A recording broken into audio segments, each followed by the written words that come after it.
নমস্কার, আমি হীরক। কথা বলবো ইস্টবেঙ্গল মোহনবাগান আর তার ডার্বি ম্যাচ নিয়ে। ডার্বি ম্যাচের আগে একটা বড় ধাক্কা ইস্টবেঙ্গলের কাছে, স্বস্তি ফিরল মোহনবাগানে, এটা বলা যায়। কারণ ইস্টবেঙ্গল অনেক চেষ্টা করেছিল কি বিষয়ে? ইফিয়ংকে নিয়ে। ইফিয়ংকে নিয়ে আসার যে চেষ্টা ইস্টবেঙ্গল করেছিল, সেই চেষ্টা শেষ পর্যন্ত বিফলে গেল। না, ডার্বির আগে ইস্টবেঙ্গল ইফিয়ংকে নাইজেরিয়া থেকে উড়িয়ে আনতে পারছে না।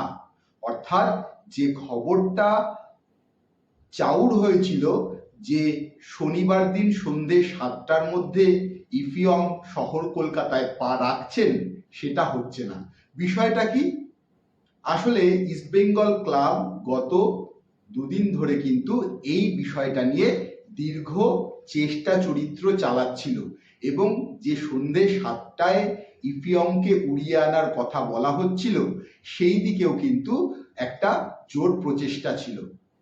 কারণ আমরা দেখেছি যে ইস্টবেঙ্গলকে এই লাস্ট দুটো ম্যাচে, অর্থাৎ কোয়ার্টার ফাইনাল এবং সেমিফাইনালে ডুরান্ড কাপের, সেখানটায় কিন্তু তারা প্রচুর গোলের সুযোগ তৈরি করেছে, কিন্তু হেলায় গোলের পর গোল নষ্ট করেছে। এবং সেখানটায় দাঁড়িয়েই কিন্তু কোথাও গিয়ে একটা প্রশ্ন উঠেছিল যে জেসিন্টিকে এবং ডেভিড, তারা কি বিদেশি স্ট্রাইকারের কাজটা সঠিকভাবে করতে পারছেন বা পারছেন না বলেই 20 থেকে 25টা সুযোগ তৈরি হচ্ছে, শট ক্রিয়েট হচ্ছে বা শট মারা হচ্ছে, যার মধ্যে 5 থেকে 7টা শট অন টার্গেট রাখা হচ্ছে।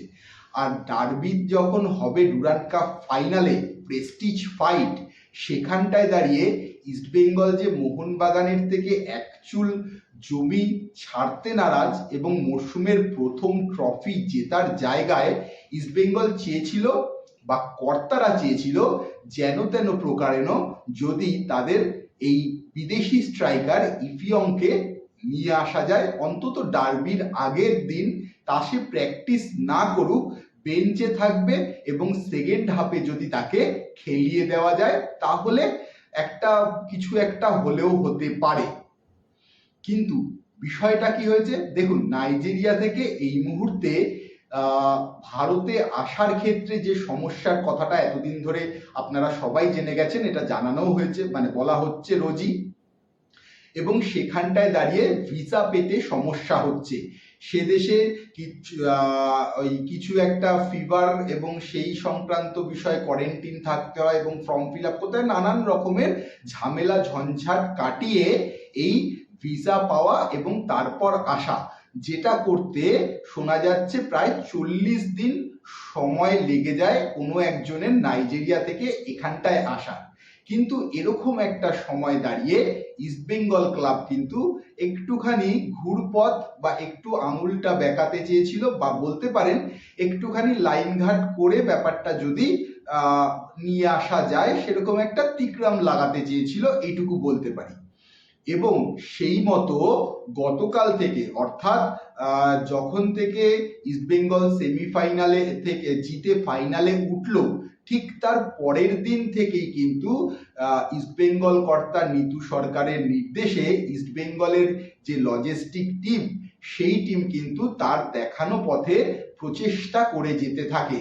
এবং বলা হচ্ছে বা শোনা যাচ্ছে আজকের দিনেও কিন্তু দীর্ঘ মেল চালাচালি চলে, এবং একটার পর একটা মেল লজিস্টিক টিমের পক্ষ থেকে চালানো হয়। প্রথমে যেটা চালানো হয়, মেল পাঠানো হয়, সেই মেল রেকটিফাই করে পাঠানো, এরকম বিভিন্ন কিছু কিন্তু মানে চেষ্টা চরিত্র চালিয়েছিল ইস্টবেঙ্গল, যে কোনো মুহূর্তে যদি ভাবে এই ইফিয়ং এর ভিসাটা হাতে পেয়ে যাওয়া যায়, তাহলে তাকে ইমিডিয়েট ফ্লাইট যেটা থাকছে, যেটা শহর নাইজেরিয়া থেকে হয়ে শহর কলকাতায় বা দমদম বিমানবন্দরে শনিবার সন্ধে 7টায় নামাবে, সেই ফ্লাইটটাকে টার্গেট করা হয়েছিল।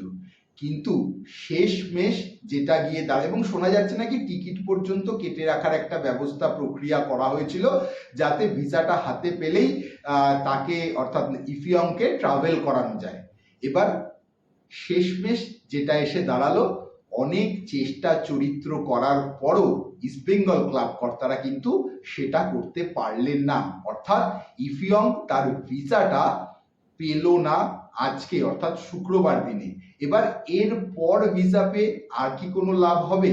আর কি কোনো লাভ হবে ইন দ্য সেন্স, ধরুন কালকে ভিসাটা পেল, উইকেন্ডে পাওয়াটা সেটা টাফ, কিন্তু যদি ধরুন পেল, তো তারপর ভিসা পাওয়া এবং তারপর তার ফ্লাইট এক সময় তো লাগবে, তো তার আস্তে আস্তে কালকে ভিসা পাওয়া মানে তার আস্তে আস্তে ধরুন রোববার দিন, তো রোববার দিন সন্ধেবেলা আসলে পরে আর কি হবে, সন্ধে 7টা থেকে ম্যাচ, এবার ওর ফ্লাইটই যদি নামে 5টা থেকে ম্যাচ, ডুরান্ড কাপ ফাইনাল 5টা থেকে, তো ওর ফ্লাইট নামে যদি 7টার সময়, তাহলে তো আর কিছু করার থাকবে না কর্তাদের কাছে। তাই সেক্ষেত্রে দাঁড়িয়ে যে চেষ্টা চরিত্র শেষ মুহূর্ত পর্যন্ত ইস্টবেঙ্গল ক্লাব চালিয়েছিল, তাতে কিন্তু একমাত্র ইফিয়ংকে মাঠে নামানো যেত যদি আজকের মধ্যে তারা, অর্থাৎ আজকের মধ্যে না, যদি শুক্রবারের মধ্যে তারা ভিসাটা পেত। কিন্তু সেই চেষ্টা চরিত্র শেষমেশ ফ্রুটফুল না হওয়ার জন্য ইফিয়ং এর এই মুহূর্তে ডার্বি খেলতে আসা বা ডুরান্ড কাপের ফাইনাল খেলতে আসা হচ্ছে না। ইস্টবেঙ্গল কর্তারা যেরকম একদিকে কাজ করছিল, উল্টো দিকে জানা যাচ্ছে ইস্টবেঙ্গলের সহকারী কোচ দীর্ঘদিন ধরেই তার সঙ্গে কানেকশানে ছিলেন এবং ইফিয়ংকে দিয়ে ট্রেনিং থেকে শুরু করে ফিটনেস সমস্ত কিছু করানো হচ্ছিল, যাতে যদি এরকম কোনো সিচুয়েশন আসে তাহলে যেন তিনি সরাসরি নেমে পড়তে পারেন, ফিটনেস জনিত কোনো ইস্যু না হয়। তো এত কিছু করার পরেও কিন্তু সেটা সম্ভব হলো না, যার মানে ইফিয়ং ছাড়াই অর্থাৎ ইস্টবেঙ্গলকে ডার্বি খেলতে নামতে হবে তাদের 3 বিদেশির উপর ভরসা করেই। 3 বিদেশি মানে ড্যানি র্যামিরেজ, মোহাম্মদ রশিদ আর ক্রিস ইকোনমিডিস, এই 3জনই থাকছে ইস্টবেঙ্গলের বিদেশি। নাচো মানজালভেদ ছেড়ে দিন, সেটা হচ্ছে না, তো এই 3জনই থাকছে ইস্টবেঙ্গলের বিদেশি। উল্টো দিকে মোহনবাগান হাতে পাচ্ছে কাদের? মোহনবাগানে থাকছেন Jamie Maclaren, Alberto Rodriguez, Miguel Figueira, Samir Zeljkovic এবং ডিজেন ড্রাজিক। সম্ভবত ডিজেন ড্রাজিক এই ম্যাচে খেলার মতো জায়গায় আছেন এমনটা মনে করা হচ্ছে। তো 5 বিদেশির এগেনস্টে অ্যান্টোনিও লোপেস হাবাস পাবেন 3 বিদেশি। আর ইফিয়ং আসলে যে ইস্টবেঙ্গল স্ট্রাইকিং লাইনে একটুখানি বেশি স্ট্রেনথেন্ড হতো সেটা বলার অপেক্ষা রাখে না। আর সেক্ষেত্রে মোহনবাগানের যে পরিকল্পনা, মোহনবাগানের যে ডিফেন্স লাইন, সেখানটায় ইফিয়ং না আসায় কিছুটা হলেও স্বস্তি তো পাওয়া গেল, এইটুকু বলা যেতেই পারে।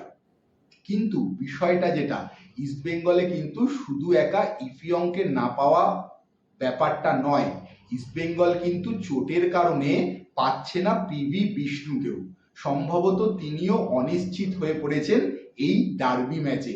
অর্থাৎ মোহনবাগান ইস্টবেঙ্গলের ক্ষেত্রে কিন্তু যেমন বিদেশি না পাওয়া একটা সমস্যা বড় হয়ে দাঁড়িয়েছে ইস্টবেঙ্গলের কাছে, ঠিক সেরকমই তাদের কাছে সমস্যা হয়ে দাঁড়িয়েছে চোট আঘাত, যার প্রধান খেসারতটা দিতে হচ্ছে পিভি বিষ্ণু। এবার পিভি বিষ্ণুকে মাথায় রাখতে হবে, এই ডুরান্ডে কিন্তু পিভি বিষ্ণু ছিলেন যিনি অন্তত গোলটা করছিলেন, যার নামের পাশে হ্যাট্রিকটা ছিল, যিনি অলরেডি এই মুহূর্তে দাঁড়িয়ে ইস্টবেঙ্গল যতগুলো গোল করেছে ডুরান্ড কাপে হাইয়েস্ট করার ইস্টবেঙ্গলের হয়ে কিন্তু সেই পিভি বিষ্ণু। সেই পিভি বিষ্ণুকেও তার মধ্যে ইস্টবেঙ্গল পাবে না। তো একেই গোল করতে পারছে না ইস্টবেঙ্গল, 3 কাঠিতে বল রাখতে পারছে না, তার মধ্যে আগের ম্যাচে পিভি বিষ্ণু তো চোটের জন্য ছিলেনই না, এই ম্যাচে অর্থাৎ ডার্বির মতো ক্রাঞ্চ ম্যাচেও যদি তাকে না পাওয়ার সম্ভাবনা প্রবল হয়ে উঠেছে কিন্তু ইস্টবেঙ্গলের কাছে। উল্টো দিকে ইস্টবেঙ্গলে যখন এই ধরনের সমস্যা, মোহনবাগানের কাছে কিন্তু সমস্যা একটাই, সেটা হচ্ছে তাদের ক্লান্তি। এই যে দীর্ঘ একটা শিলংয়ে গিয়ে ম্যাচ খেলা এবং তারপর ফিরে আসা, তাও বেশ কিছু ট্রাভেল করে বিভিন্নভাবে ফিরে আসতে হলো, তাদের ফ্লাইটের সমস্যা থেকে শুরু করে সবকিছু করে ফিরে আসতে হলো, এবং ফিরে আসার পর তারা রিকভারি সেশন করার মতো সময়টা পেল না। একটা সেমিফাইনালের মতো ম্যাচ, যেটা আবার খেললো তারা নর্থ ইস্টের বিরুদ্ধে, সেই ম্যাচ খেলার পর ঠিকভাবে রিকভারি করতে পারলো না বডি, তাদেরকে নেমে পড়তে হলো আবার পরের ম্যাচে অর্থাৎ ফাইনাল, এবং সে ফাইনাল এমনি সেমনি ফাইনাল না, ডার্বি ম্যাচ, সেই ম্যাচের প্রস্তুতিতে। তো এই দিকে কিন্তু মোহনবাগানের কাছে একটা ক্লান্তিটা বড় ফ্যাক্টর হয়ে উঠতে পারে। তবে ডার্বি ম্যাচ একেবারে ডিফারেন্ট বল গেম।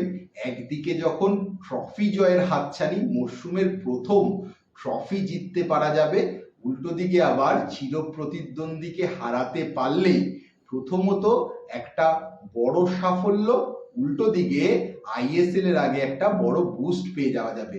একদিকে অ্যান্তোনিও লোপেস হাবাস, যার ইতিহাস বা যার হিস্ট্রি বলছে তিনি ডার্বি কখনো হারেননি, যদিও এ মরশুমে ইস্টবেঙ্গলের প্রথম ডার্বিটা ছাড়া, এ মরশুমে ইস্টবেঙ্গলের হয়ে প্রথম ডার্বিটা হেরেছেন ঠিকই, তার আগে কখনো হারেননি।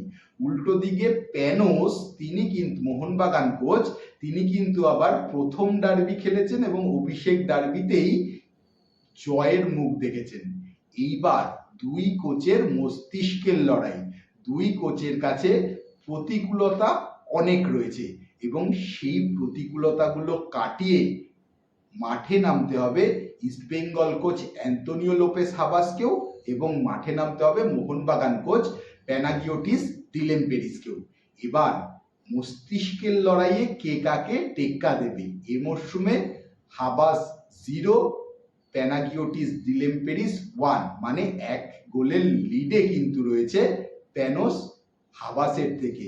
এইবার ইস্টবেঙ্গল কোচের কাছে রিভেঞ্জ নেওয়ার জায়গা, এবং বলতে পারা যায় যে জিততে পারলেই প্রথম ট্রফি যে কোনো কোচের কাছে, তা সে হাবাস হোক তা সে প্যানোস হোক, তাদেরকে কিন্তু তাদের এই ক্লাবের হয়ে তারা নতুন দুজনই, তো তাদের কিন্তু কোচিং কেরিয়ারে একটা বড় বুস্ট দেবে।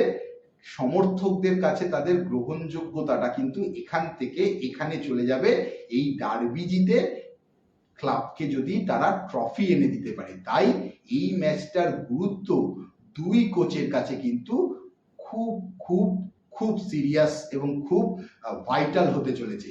প্রথম ডার্বি নিয়ে কিন্তু লোকে কোনো কথা বলেনি, প্রথম ডার্বিটা যেহেতু 4 দিনের প্র্যাকটিসে খেলতে নেমেছিল, কিন্তু এই ডার্বিটা কিন্তু অনেক কিছু অঙ্ক এদিক ওদিক করে যাবে। হার এবং জিত, সেই দুটোর পার্সপেক্টিভে কিন্তু অনেক অঙ্ক ওলট পালট হয়ে যাওয়ার ডার্বি হতে চলেছে এই ডুরান্ড কাপের ফাইনালের ডার্বিটা।